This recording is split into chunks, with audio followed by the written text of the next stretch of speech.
ഇവരെയൊക്കെ വിചാരം പാമ്പ് പിടുത്തം കൊണ്ട് എന്തൊക്കെയോ ഞാൻ നേടിയെന്ന്. പാമ്പ് പിടുത്തം കൊണ്ട് നേടിയത് അങ്ങനെ വിചാരിക്കുന്നവരുണ്ട്. കടവും പോയി, കുടുംബവും പോയി, എൻ്റെ ശാരീരികമായിട്ട് എനിക്ക് ഒരുപാട് പ്രശ്നങ്ങൾ ഉണ്ടാവുന്നു. ഇങ്ങനെയൊക്കെയാണ് ജീവിതം പോയി. ഇനി ഒന്നൊരു ജീവിതം എന്ന് പറഞ്ഞ സാധനം പടുത്തു വരുത്താൻ പറ്റത്തില്ല. ആ അവസ്ഥയിലേക്ക് ജീവിതം പോയി. അവിടുത്തെ ട്രെയിനേജ് എന്ന് പറഞ്ഞാൽ ഞാനാണ് നിന്ന് കോരുന്നത്. എനിക്കങ്ങനെ ഒരു പണിക്ക് ഒരു മടിയില്ല. ഇതല്ലെങ്കിൽ വേറെ ഇന്ന് വരെ നാളെ വരെ ജീവിച്ചിരിക്കാൻ, മറ്റൊന്നുവരെ ജീവിച്ചിരിക്കാൻ ഞാൻ ആർക്കും വാക്കൊന്നും കൊടുത്തിട്ടില്ല. സത്യസന്ധമായിട്ടുണ്ട് എനിക്ക് എൻ്റെ മരണം വഴിവക്കിലോ അമ്പലത്തില്ല. അതുകൊണ്ട് എനിക്ക് ഇവർ പറയുന്നത് എനിക്ക് മാളികതിൽ ജീവിക്കണമെന്നോ സൗദത്തിൽ ഞാൻ ഇന്നും ഒരു ലോഡ്ജിലാണ് താമസം 7 വർഷമായി. എൻ്റെ ലോഡ്ജ് തൂക്കാറും തുടക്കണം, ആ പൊടിയിലിടണം, ഞാൻ കിടക്കണം. 1200 എപ്പിസോഡാണ് ഒരു പ്രോഗ്രാം. അത് എൻ്റെ തലയിൽ ഉദിച്ചതാണ്. ഞാൻ പല പ്രമാദമായ ചാനലുകളുടെയും പിറകെ പോയി, ആരും മൈൻഡ് ചെയ്തില്ല. ഞാനിതൊന്നും കാശ് കൊടുത്ത് വാങ്ങിയില്ല. ഈ സ്നേഹമൊന്നും ഞാൻ കാശ് കൊടുത്ത് വാങ്ങിയില്ല. എൻ്റെ ജീവിതം കൊടുത്താണ് ഞാൻ വാങ്ങി. ഇപ്പോ സ്നേക് മാസ്റ്റർ ഇംഗ്ലീഷിലും ഉണ്ടല്ലോ, ഗ്ലോബൽ വ്യൂവേഴ്സും ഉണ്ട്. ഇത് കൂട്ടാൻ ശ്രമിച്ചു സ്നേക് മാസ്റ്റർ.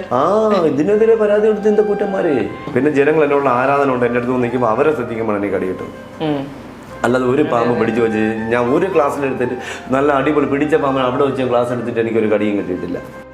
കുറച്ച് കാലങ്ങൾക്ക് മുന്നേ ഞാൻ കോഴിക്കോട് ഒരു പ്രോഗ്രാമിന് പോകാനായിട്ട് ഇറങ്ങിയപ്പോൾ എനിക്ക് വന്നത് മോയിപ്പോത്താണെന്ന് തോന്നുന്നു. പോകാനായിട്ട് ഇറങ്ങിയപ്പോൾ ഞാൻ പാരിപ്പള്ളിയാണ്. അപ്പോൾ ഇവിടെ നിന്ന് കരിക്കാത്ത് വിളിക്കുന്നു രാവിലെ, ചേട്ടാ ഒന്ന് പെട്ടെന്ന് വീട്ടിൽ വരണം, കരിക്കാത്തൊരു പോണ ആ തോട്ടിൻ്റെ അറിയില്ല, പെട്ടെന്ന് വീട്ടിനകത്ത് ഷൂവിനകത്ത് പാമ്പ്. ഞാൻ പറഞ്ഞ് ബക്കറ്റ് എടുത്ത് കമത്തി വെക്കാം. അവർ ബക്കറ്റ് എടുത്ത് കമത്തി വെച്ച് ഞാൻ 1 മണിക്കൂറിൻ്റെ ഓടി എത്തിയപ്പോഴാണ് മോള് സോക്സ് ഒക്കെ ഇട്ടിട്ടുണ്ട്, ഈ കാലിന് ഷൂ ഇട്ടിട്ടുണ്ട്, ഇടത്തെ കാലിൽ. വലത്തെ കാലിന് ഷൂ ഇടാനായിട്ട് ഇങ്ങനെ എടുത്ത് നോക്കിയപ്പോൾ അതിനകത്ത് എന്തെങ്കിലും ചുരുണ്ടിരിക്കുന്നത്. അങ്ങനെയാണ് കുട്ടിക്ക് സംശയം. കുട്ടി അവളുടെ അമ്മയെ വിളിച്ചത്. ആ കുട്ടിയെ നമ്മൾ കേരളീയർ മറക്കാൻ സാധ്യതയില്ല. ഒരു ഗുണ്ട ഈ 7ാം ക്ലാസ്സിൽ പഠിക്കുന്ന കുട്ടിയെ കല്യാണം കഴിക്കണമെന്ന് പറഞ്ഞിട്ട് വിളിച്ചൊരു വോയിസൊക്കെ വന്നില്ല. അത് ഈ കുട്ടിയാണ്.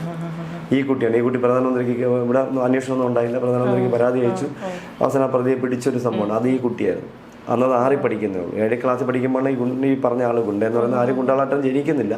പുള്ളി കള്ളും കുടിച്ചുകൊണ്ട് ഇങ്ങനെ പറഞ്ഞൊരു സംഭവം. പുള്ളിയുടെ അച്ഛൻ ആർക്ക് പൈസ കൊടുക്കണം, അങ്ങനെ എന്തൊക്കെയാണ്. ഇതിനകത്ത് സത്യസന്ധമാണോ എന്താണെന്ന് നമുക്കറിയില്ല. വോയിസ് റെക്കോർഡ് കറക്റ്റായിരുന്നു. ബാക്കിയുള്ള ആ കുട്ടിയായിരുന്നു അത്, ആ മോളായിരുന്നു. ആ ഒരു കടി അത് കഴിഞ്ഞ് പിന്നെ ഷൂവിനകത്ത് മുഴുവനും പാമ്പാ. ലോകത്ത് എവിടെ നോക്കിയാലും വാട്സ്ആപ്പ് ഫോർവേഡ് മെസ്സേജുകൾ വരുന്നു. അല്ല, ഞങ്ങൾ ഇത് ഈ വീഡിയോ കിട്ടിയതിന് ശേഷം പിന്നെ എവിടെ നോക്കിയാലും പാമ്പ് കൊടുത്തക്കാർ അവിടെ ഷൂവിന്റെ പാമ്പ് അങ്ങനെ റിപ്പോർട്ട് ചെയ്യുന്നുണ്ട്. അല്ല, അവര് ഷൂവിനകത്ത് പാമ്പിനെ വെച്ചിട്ട് വീഡിയോ എടുത്തിട്ടോണ്ടിരിക്കുക.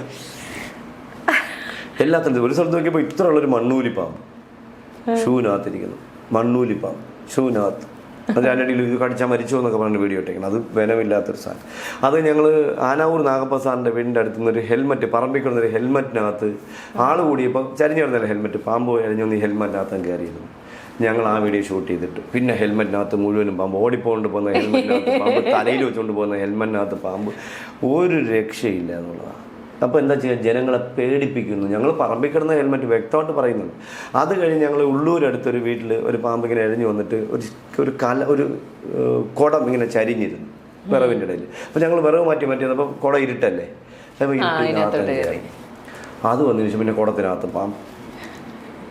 ഒരു രക്ഷയില്ല. ഇതാണ് നമ്മുടെ നാട്ടിൽ. അപ്പോൾ ഇതൊക്കെ നമ്മളെ അനുഭവങ്ങളാണ്. ഞാൻ ചോദിക്കട്ടെ, നിങ്ങളിരുന്ന് ആലോചിച്ച് നോക്കുക, 1200 എപ്പിസോഡാണ് ഒരു പ്രോഗ്രാം. അത് എൻ്റെ തലയിൽ ഉദിച്ചതാണ്. ഞാൻ പല പ്രമാദമായ ചാനലുകളുടെയും പിറകെ പോയി, ആരും മൈൻഡ് ചെയ്തില്ല. ഇപ്പോൾ എങ്ങനെയുണ്ട്, എന്താ ആൾക്കാരെ ഞങ്ങൾക്ക് ബോധവൽക്കരിക്കാൻ പറ്റി. ഞാനൊരു MBBS അല്ല, എന്താ പറയുക, PhD കാരനൊന്നുമല്ല. പക്ഷേ PhD കാർക്ക് ക്ലാസ് എടുക്കാൻ പറ്റി. 2015 മെഡിക്കൽ കോളേജ് പെഡക്സിൽ അറിയാലോ, എൻ്റെ ഫോട്ടോ ആയിരുന്നു, എൻ്റെ വീഡിയോ. അപ്പോൾ ഞാൻ കയറി വെച്ച് വരുന്നവർ കാണാൻ പറ്റുന്ന എൻ്റെ വീഡിയോസ് ആയിരുന്നു. ഒന്നും വേണ്ട, ഞാൻ സാധാരണക്കാരനാണ്. ട്രിവാൻഡ്രത്ത് നഗരസഭയുടെ നമ്മുടെ ഈസ്റ്റ് ബോർഡിൽ എൻ്റെ നാട്, അതിൽ എൻ്റെ കുഞ്ഞു തല മറവിലാണ് ഇരിക്കണമെങ്കിൽ അതിൻ്റെ അടിയിൽ കുഞ്ഞു തലയാണ്. മറവിലാണെങ്കിൽ പോലും വെച്ചല്ലോ. ഞാൻ പോലും അറിഞ്ഞില്ല. ഞാൻ കഴിഞ്ഞ മാസമാണ് എൻ്റെ അടുത്ത് ആരാ പറഞ്ഞത്, സുരേഷൻ്റെ തല ഇവിടെ ഉണ്ടെന്ന്. അപ്പോഴാണ് ഞാൻ 2 മാസം പോലും അതിൽ ഞാൻ കണ്ടിട്ട്. എൻ്റെ അറിയപ്പെടുന്ന കേരളത്തിൽ അറിയപ്പെടുന്ന അതേ തിരുവനന്തപുരത്തേക്ക് അറിയും. അതിലൊരാളുടെ എൻ്റെ തല വയ്ക്കണമെങ്കിൽ എൻ്റെ ജീവിതം കളഞ്ഞിട്ടല്ലേ ഞാൻ. ഇതൊക്കെ കണ്ടപ്പോഴാണ് ഇവർക്കൊന്നും പിടിക്കാത്തത്. ഞാനിതൊന്നും കാശ് കൊടുത്ത് വാങ്ങിയല്ല. ഈ സ്നേഹമൊന്നും ഞാൻ കാശ് കൊടുത്ത് വാങ്ങിയല്ല. എൻ്റെ ജീവിതം കൊടുത്താണ് ഞാൻ വാങ്ങി. ഇപ്പോൾ സ്നേക് മാസ്റ്റർ ഇംഗ്ലീഷിലും ഉണ്ടല്ലോ, ഗ്ലോബൽ വ്യൂവേഴ്സും ഉണ്ട്. നന്നായിട്ട് പോകുന്നത്. അത് കുറേ ആൾക്കാർ പറഞ്ഞിട്ടുണ്ടായിരുന്നു. ഇപ്പോൾ ഇവിടുന്ന് മലയാളികളായ അവർ വിദേശത്ത് ഇംഗ്ലീഷൊക്കെ പഠിച്ച് അവരുടെ മക്കൾക്കൊന്നും അത് അറിയാത്തതുകൊണ്ട് അവർക്കത് ട്രാൻസ്ലേറ്റ് അങ്ങനെ അത് നമ്മൾ നന്നായിട്ട് ചെയ്തു പോകുന്നത്. അപ്പോൾ ഇങ്ങനെയൊക്കെയാണ് നമ്മുടെ നാട്. അപ്പോൾ ഇത് കൂട്ടാൻ ശ്രമിച്ചു സ്നേക് മാസ്റ്റർ. ഇതിനെതിരെ പരാതി കൊടുത്ത് എന്താ കുറ്റന്മാര് ഇതിനെ കൂട്ടാൻ ശ്രമിച്ചു. അതാണ് ഇവിടുത്തെ നമ്മൾ ഒരാളിനെ കുറ്റം പറയുന്നില്ല, അതിൽ പറയുന്നില്ല. ഞാൻ ഇത് കണക്കുള്ള പ്രോഗ്രാം ചർച്ചയിലാണ് കൂടുതലും പ്രവർത്തിക്കുന്നത്. പിന്നെ അതിനെക്കുറിച്ച് പറഞ്ഞപ്പോഴത്തേക്കാണ് ഞാൻ തിരിച്ച് പറഞ്ഞു തുടങ്ങിയത്. നമ്മളിപ്പോൾ ഒരു പാമ്പ് കൊടുത്തേക്കാരനെ കൊണ്ട് കേരളത്തിലൊന്നും ചെയ്യാൻ പറ്റില്ല. ആരെങ്കിലും എവിടെയെങ്കിലും വന്നോട്ടെ എന്ന് ചിന്തിക്കുന്ന ആളാണ് ഞാൻ. അതിന് ട്രെയിനിങ്ങിൻ്റെ ആവശ്യമില്ല. അവൻ്റെ എന്താ പറയുക, അവൻ്റെ ചിന്താഗതിയിൽ അവൻ്റെ രീതിയിൽ അവൻ അപകടം പിടിച്ച് ട്രെയിനിങ് ചെയ്താൽ അവന് പ്രശ്നമൊന്നുമില്ല. ഇപ്പം എനിക്കെന്ന് പറഞ്ഞാൽ ഞാൻ ഊണില്ല, ഉറക്കമില്ല, റെസ്റ്റ് ഇല്ലാതെ ഇങ്ങനെ സഞ്ചരിക്കുന്ന ആളാണ്. അപ്പോഴാണ് ഈ കടി കിട്ടുന്നത്. പിന്നെ ജനങ്ങൾ എന്നോടുള്ള ആരാധന ഉണ്ട്. എൻ്റെ അടുത്ത് നിൽക്കുമ്പോൾ അവരെ ശ്രദ്ധിക്കുമ്പോഴാണ് എനിക്ക് കടി കിട്ടുന്നത്. അല്ലാതെ ഒരു പാമ്പ് പിടിച്ചു വെച്ച് ഞാൻ ഒരു ക്ലാസ്സിലെടുത്തിട്ട് നല്ല അടിപൊളി പിടിച്ച പാമ്പ് അവിടെ വെച്ച് ക്ലാസ് എടുത്തിട്ട് എനിക്കൊരു കടിയും കിട്ടിയിട്ടില്ല, ഒരു കടിയും കിട്ടിയിട്ടില്ല. പക്ഷേ ഈ ആൾക്കാരുടെ നിൽക്കുമ്പോൾ എനിക്ക് അവരെ സേവ് ചെയ്യണം. അവിടെ എൻ്റെ ജീവിതമല്ല എനിക്ക് വലുത്, എൻ്റെ പാമ്പിനെയും എൻ്റെ ആൾക്കാരെയും സേവ് ചെയ്യേണ്ടത് എൻ്റെ അവകാശമാണ്. അപ്പോൾ ഞാൻ അവരെ സേവ് ചെയ്യാൻ നോക്കുമ്പോൾ എനിക്ക് കടി കിട്ടും. ഇപ്പം നമുക്ക് ബാലാവടുത്ത് വെച്ചാൽ കടിയിൽ 4 ചുറ്റും ആളായിരുന്നു ഇങ്ങനെ നിൽക്കും. അപ്പോൾ ഞാൻ ഇവരെ നോക്കണം വരുന്നത്. അപ്പോൾ എനിക്ക് ഞാൻ നോക്കണം ഇവർക്ക് എന്തെങ്കിലും കടിയിട്ടേ തീർന്നു. അപ്പോൾ എനിക്ക് കിട്ടിയാലും കുഴപ്പമില്ല, കിട്ടുന്നു, എന്ത് ചെയ്യാൻ പറ്റും. കല്ലമ്പലത്ത് വെച്ചുള്ള ഈ കടി വലിയ കടി, മറ്റൊരാളെന്നെ എന്നെ ആരെയോ തെറി വിളിക്കുന്നു. ആ തെറി വിളിക്കുന്ന ആളിനെ നോക്കിയിട്ടാണ് എനിക്ക് കടി കിട്ടുന്നത്. അടി കൂടുന്ന കടി കണ്ടില്ല, അതെന്നെ അതിങ്ങനെ തിരിഞ്ഞ് നോക്കുന്നത് ആ കടി കിട്ടുന്നു. ഇങ്ങനെയൊക്കെയാണ് കടി കിട്ടുന്നത്. അപ്പോൾ ഇതൊക്കെ നമുക്ക് ഇനിയും സംഭവിക്കാം. ഈ പ്രഗത്ഭന്മാരായ പാമ്പ് എടുത്തക്കാർക്ക് കടി കിട്ടില്ലെന്ന് പറയാൻ പറ്റുമോ? മരണത്തിലേക്ക് പോരെന്ന് പറയാൻ പറ്റും? സംഭവിക്കാം, സ്വാഭാവികമാണ്.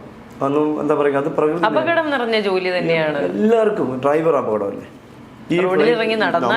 നമ്മളൊന്നും ഒന്നുമല്ല. അപ്പോൾ ഈ തറയിൽ തൊടാതെ പോണ സാധനം ഓട്ടിക്കുന്ന അവരവസ്ഥ നല്ല ചുക്ക്. ഇത്രയും ആൾക്കാരെ അതിനകത്തിരുത്തി ഉള്ളിൽ കൂടെ കൊണ്ടുവന്നല്ലോ അവർ ജീവിതത്തിൽ. അതുപോലെ എന്ത് പ്രതീക്ഷയാണ് പോയിട്ട് തിരിച്ചു വരുന്നത്? അവിടെ ഒരു മനസ്സിൽ ആത്മവിശ്വാസം, ഒരു കുഴപ്പമുണ്ടാവില്ല. അതുപോലെ നമ്മൾ സഞ്ചരിക്കുന്നു. ഇത് ഈ കടലിൽ കൂടെ പോകുന്ന സാധനം തിരമാല ഇങ്ങനെ അടിച്ച് പൊങ്ങിയാണ് പോകുന്നത്. വലിയ കപ്പലിൽ വരെ പൊക്കിയാണ് താഴെ കൊണ്ടുപോകുന്നത്. അതിൽ ആയിരക്കണക്കിന് ആൾക്കാരെ കൊണ്ട് കപ്പലിൽ പോകുന്നില്ല, 2-3 കപ്പലൊക്കെ അവർ. അപ്പോൾ ഇതിലൊക്കെ അവർക്കൊരു ഒന്നും സംഭവിക്കണമെന്നുള്ള വിശ്വാസത്തോടെ നമ്മൾ ഇറങ്ങുന്നു. അപ്പോൾ എനിക്ക് എന്നെ സംഭവിച്ച് ഞാനൊരു അന്ധവിശ്വാസിയാണ്, അപാരമായ വിശ്വാസിയാണ്, അന്ധവിശ്വാസിയാണ്. ദൈവം ഉണ്ടെന്നും ഇല്ലെന്നും ചിന്തിക്കുന്ന ഒരാളാണ്. കാരണം എൻ്റെ കടികളല്ല, എനിക്ക് കിട്ടിയ കടികൾ മുഴുവൻ എന്തിനു ഞാൻ നിങ്ങളൊന്ന് അന്വേഷിച്ചു. ഇപ്പോൾ എൻ്റെ കാർ ഇടിച്ചിട്ട് 2 മാസമായി. ആ 4 ദിവസങ്ങൾക്ക് ഞാൻ പുള്ളി വണ്ടി ഓടിക്കുന്നവർക്ക് പറഞ്ഞു വണ്ടി ആക്സിഡൻറ്റ് പെടും, സൂക്ഷിക്കണം. ചോദിച്ചു നോക്കുന്നത് ഇപ്പോൾ ചോദിച്ചു. പുള്ളി ഇപ്പം എന്നെ വിളിക്കാറില്ല, ഇപ്പോൾ വിളിക്കാറില്ല. അപ്പോൾ പുള്ളി ഒന്ന് വിളിച്ച് ചോദിച്ചു നോക്കുന്നത്. അതിനെ കോഴിക്കോട് പോയിട്ടുന്ന സമയത്ത് കഴിഞ്ഞ 2 വർഷം മുന്നേ എൻ്റെ സുഹൃത്ത് സതീഷിൻ്റെ വളരെ സൂക്ഷിക്കണമെന്ന് വണ്ടി കാലം ആലം കൂടെ വെച്ചിരിക്കുന്നു. 3 പേർക്ക് സീരിയസ് ആവും. ഇങ്ങനെ ഒരുപാട് കടികളെല്ലാം എനിക്ക് പറയാൻ പറ്റി. എല്ലാം എൻ്റെ അപകടം പിടിച്ച എല്ലാ കടികളും ഞാൻ പറഞ്ഞിട്ടുണ്ട്. എല്ലാ കടികളും എനിക്ക് കടി കിട്ടും. അല്ലെങ്കിൽ എൻ്റെ അനിയത്തിൻ്റെ പേടി ഒരു വിശപ്പശ കാണും, എന്തായാലും ഹോസ്പിറ്റലിലാവും, അതെങ്കിലും വിളിച്ചു പറഞ്ഞാൽ നിങ്ങൾ പേടിക്കണ്ട എന്ന് ഞാൻ പറഞ്ഞിട്ടാണ് ഞാൻ പോകുന്നത്. അപ്പോൾ ഇതൊരു നമ്മൾ ഒന്നിനെ മാത്രം ഏതൊരു ഇപ്പം നിങ്ങൾ മീഡിയ നമ്മളെ മീഡിയ മാത്രം നിങ്ങൾ കോൺസെൻട്രേറ്റ് ചെയ്ത് നിങ്ങൾക്ക് അതൊരു എന്താ പറയുക ഒരു വെളിപ്പാട് പോലെ നിങ്ങളുടെ മനസ്സിൽ കൃത്യമായിട്ട് ഇങ്ങനെ ഐഡിയകൾ വന്നുകൊണ്ടേയിരിക്കും. എന്തെങ്കിലും വരാനിരിക്കുന്നത് വന്നുകൊണ്ടിരിക്കും. നാളെ ഒരു ന്യൂസ് നിങ്ങൾക്ക് കിട്ടണമെങ്കിൽ നിങ്ങൾ മനസ്സ് വെച്ചോ, നിങ്ങൾ ഓർത്ത് വെച്ചോ, നിങ്ങൾ അതിൽ മാത്രം കോൺസെൻട്രേറ്റ് ചെയ്ത് നിങ്ങൾക്ക് നാളെ ഒരു പുതിയ ന്യൂസ് വരുന്നത് നിങ്ങൾക്ക് ഇന്ന് സ്വപ്നത്തിൽ കാണാൻ പറ്റും. ഇന്നലെ രോഹിത് ചേട്ടനാണ് എനിക്ക് വാച്ചേട്ടൻ്റെ നമ്പർ ഇട്ട് തന്നിട്ട് ചേട്ടനെ ഒന്ന് വിളിച്ച് ഒരു ഇന്റർവ്യൂ എടുക്കണം എന്ന് പറയുന്നു. പക്ഷെ ഇന്നലെ വൈകിട്ടാണ് ഞാൻ ആ വീഡിയോ കാണുന്നത്, അറസ്റ്റ് വാറന്റിനെ പറ്റി. ഞാനപ്പോൾ ഓർത്തു ചേട്ടൻ ഇത് പറയുകയും ചെയ്തു, അതിനുശേഷമാണ് ഇത് കാണുന്നത്. ചേട്ടൻ അത് കണ്ടിട്ട് പോലും ഇല്ല. ഞാൻ കണ്ടിട്ടില്ല, ആ വീഡിയോ ഞാൻ കണ്ടിട്ടില്ല. ഞാനൊരു ഇതിൻ്റെ ഇടയിൽ അത് പറഞ്ഞു. അങ്ങനെ ഇതൊക്കെ ഒരുപാടുണ്ട്. അപ്പോൾ ഇനിയെങ്കിലും ഞാൻ പറഞ്ഞത് വനം വകുപ്പിൻ്റെ മന്ത്രിമാരായിരുന്നാലും ഇതൊക്കെ എന്തായാലും അവർ കാണാതിരിക്കുന്നത്. ഇത് ഈ സാറന്മാർ ഇതെടുത്ത് അവർക്ക് പ്രധാനപ്പെട്ടത് മാറ്റും, മറ്റത് കട്ട് ചെയ്ത് കുറ്റം പറയുന്ന മാത്രം കട്ട് ചെയ്ത് അവർക്ക് കൊടുക്കും. അതാണ് നടക്കാൻ പോകുന്നത്, നോക്കണം. അപ്പോൾ നല്ല ഇപ്പം മുഖ്യമന്ത്രിയായിരുന്നാലും മുഖ്യമന്ത്രിയുടെ പ്രൈവറ്റ് PS ഒരാൾ കണ്ണൂരുകാരനാണ്. പുള്ളി എന്നെ വിളിച്ചിട്ടുണ്ട്, സംസാരിക്കണമെന്ന് പറഞ്ഞാൽ ഒരു പരാതിയും പറയാൻ പോയിട്ടില്ല, ഒരാളിനെ ദ്രോഹിക്കാൻ പോയിട്ടില്ല. എനിക്ക് എൻ്റെ സുഹൃത്ത് ബന്ധങ്ങൾ വെച്ച് എനിക്ക് എന്തെല്ലാം കാട്ടിക്കൂട്ടായിരുന്നു, എന്തെല്ലാം. ഞാൻ പക്ഷേ ഇതുവരെ അങ്ങനെ ഒരാളിനെ സ്വാധീനിച്ച് ഒന്നും ചെയ്യാൻ പറ്റില്ല. എത്ര ആൾക്കാർക്ക് ജോലി വാങ്ങിച്ചു കൊടുക്കാൻ ഞാൻ റെക്കമെൻഡേഷന് പോയിട്ടില്ല.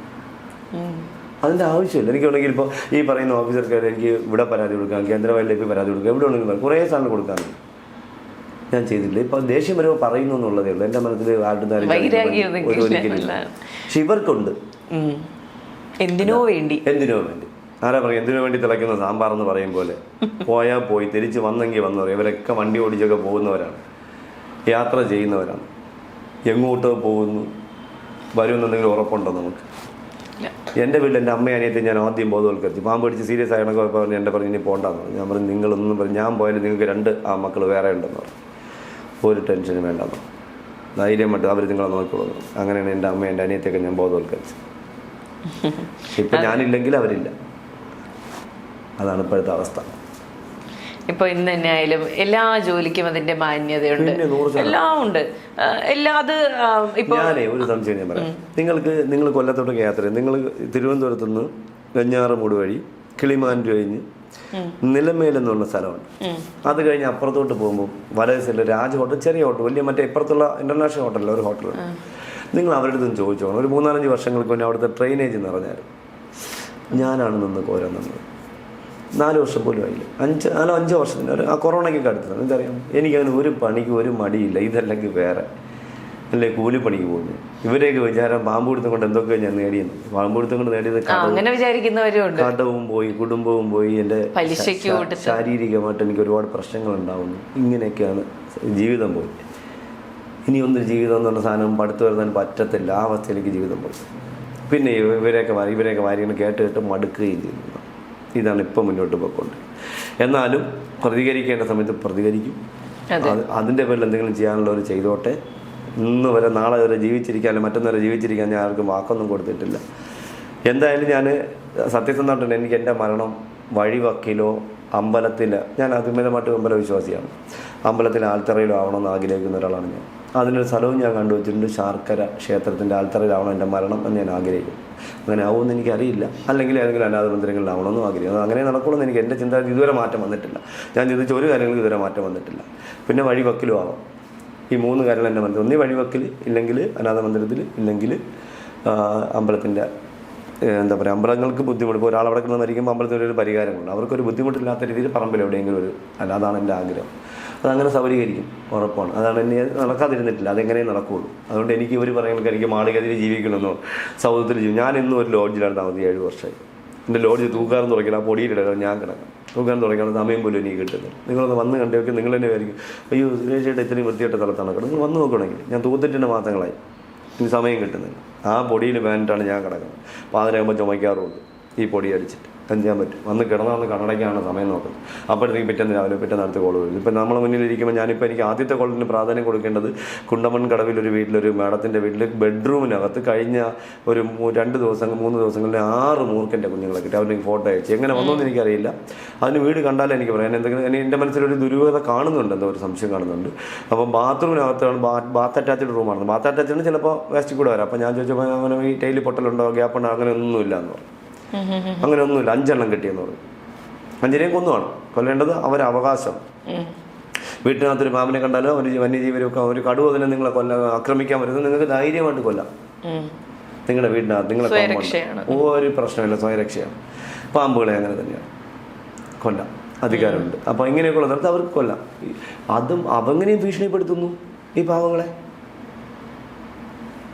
അങ്ങനെയും ഭീഷണിപ്പെടുത്തുന്നു. എൻ്റെ അവരെ വീട്ടിൽ പാമ്പ് വന്നു കഴിഞ്ഞാൽ അവരെ പേരിൽ കേസെടുക്കുമെന്ന് പറഞ്ഞ് ഭീഷണിപ്പെടുത്തുക.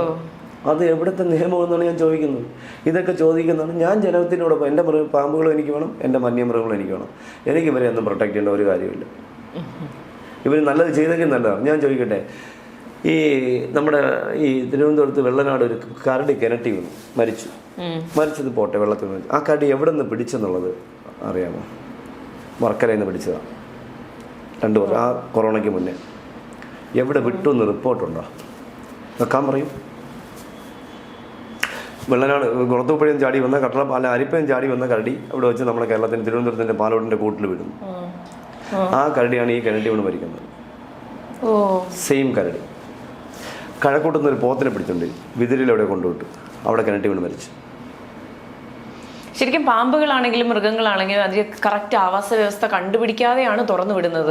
അതല്ല ഞങ്ങൾ ചെയ്യുന്നത് വെച്ചാൽ ഇത് കൂടുതലും അവരുടെ സ്ഥലത്തും ചരിക്കും. ഒരു റേഞ്ച് ഓഫീസില് പുള്ളിമാനിരുന്ന് ചത്തു, സെപ്റ്റിക് ടാങ്കിന്റെ കുഴിക്കകത്തുണ്ട്. 20 മുള്ളൻ പന്നി ചത്തു, സെപ്റ്റിക് ടാങ്കിന്റെ കുഴിക്കകത്തുണ്ട്. 3 രാജവമ്പാല മരിച്ചു, സെപ്റ്റിക് ടാങ്കിന്റെ കുഴിക്കകത്തുണ്ട്. കുരങ്ങ് മരിച്ചു, സെപ്റ്റിക് ടാങ്കിന്റെ കുഴിക്കകത്തുണ്ട്. ഇതെല്ലാം ഓരോ സ്ഥലത്തുള്ള ഡീറ്റെയിൽസ് എൻ്റെ കയ്യിലുണ്ട്. അതുകൊണ്ടാണ് എന്നെ പൂട്ടാൻ ശ്രമിക്കുന്നത്. അതുകൊണ്ട് മാത്രമാണ് എന്നെ കേസിൽ കുരുക്കി എൻ്റെ വായടയ്ക്കാൻ ശ്രമിക്കുന്നത്. പക്ഷേ മനസ്സിലാകുന്നില്ല. സംസാരിക്കാൻ കഴിവുള്ളിടത്തോളം, എനിക്ക് നാക്കിൽ സംസാരിക്കാൻ പറ്റുന്നിടത്തോളം കാലം ഞാൻ പറഞ്ഞുകൊണ്ട് തന്നെ ഇരിക്കും, യാതൊരു സംശയവും. എനിക്കൊരു കേസെടുത്ത സ്ഥലത്ത് ഈ അടുത്ത പാമ്പ് ചാക്കിലും ചത്ത കേസുകൾ ഡീറ്റെയിൽസ് എൻ്റെ ഉണ്ട്.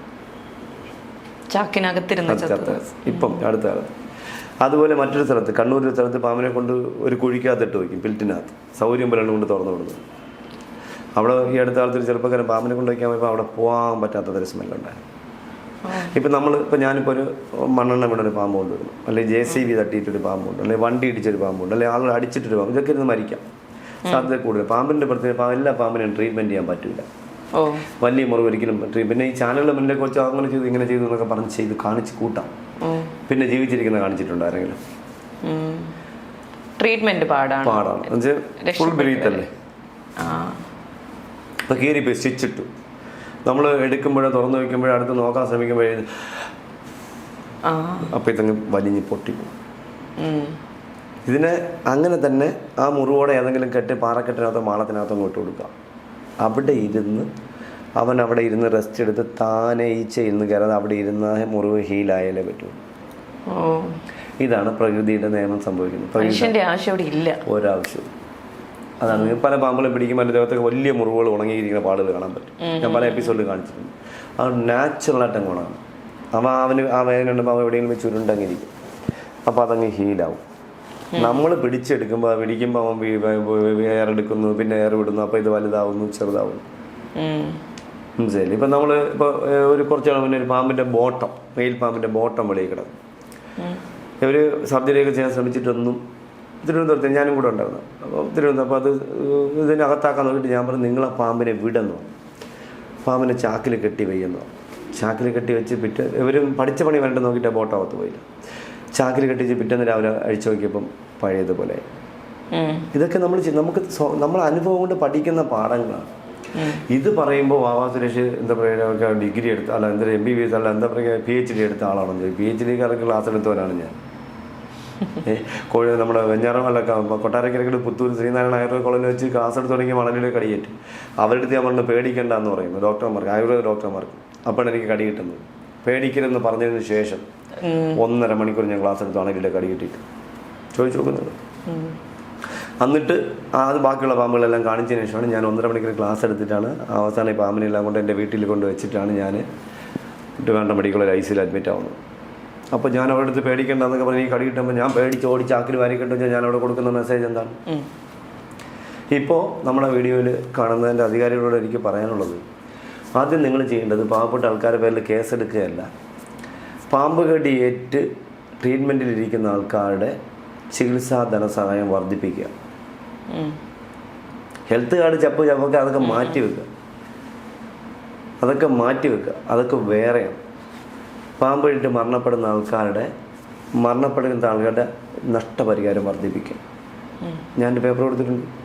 1 വയസ്സ് മുതൽ 16 വയസ്സുള്ള കുട്ടികൾക്ക് പാമ്പ് കടിയിട്ട് മരണപ്പെടുകയാണെങ്കിൽ, കുട്ടികൾ ഒരുപാട് പാമ്പ് കടിയിട്ട് മരണപ്പെടുന്നുണ്ട്, അവർക്ക് 40 ലക്ഷം രൂപയാക്കണമെന്ന്, മറ്റാണെങ്കിൽ 20 ആക്കണമെന്ന് പേപ്പർ കൊടുത്ത് ആ പേപ്പറൊക്കെ ചവിട്ടുവട്ടിൽ പോയി കാണും.